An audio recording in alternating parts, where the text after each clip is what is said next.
आज रविवार होता म्हणजे आरामाचा दिवस. पण माझ्या नवऱ्याने अचानक डिमांड केली की मला आज पोहे खायचेत. बस मग काय, माझा संडे चिल मोड एकदम किचन मोडमध्ये गेला. मी आधी माझं मेकअप टचअप कंप्लीट केलं कारण व्लॉग आहे तर लुकिंग गुड इज इम्पॉर्टंट आणि लगेच किचनमध्ये एंट्री घेतली. सर्वात आधी मी मोजून पोहे घेतले आणि मग कांदा चिरायला सुरुवात केली. आणि हो, कांदा चिरताना जो सीन असतो ना, डोळ्यातून पाणी येणं आणि असं वाटतं की जणू मी इमोशनल होऊन रडतीये. पण तसं नाही, मला कांदाच रडवत होता. मग मी मिरच्या आणि कढीपत्ता घेतला. कढईत तेल टाकून छानशी फोडणी दिली. त्या फोडणीचा जो सुगंध येत होता ना, उफ!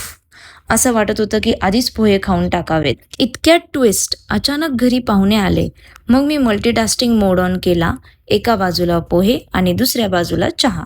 मी पटकन मसाला चहा बनवायला घेतला आणि घरभर त्याचा सुगंध पसरला. गेस्ट आले की आपला आतला टॅलेंट बाहेर येतच. शेवटी माझे पोहे छान तयार झाले. ते इतके छान दिसत होते की आधी फोटो काढावा की खावं असा कन्फ्युजन झाला. मी टेस्ट करून पाहिले आणि सिरियसली खूपच यम्मी झाले होते. माझ्या नवऱ्याने पण अप्रूव्ह केलं.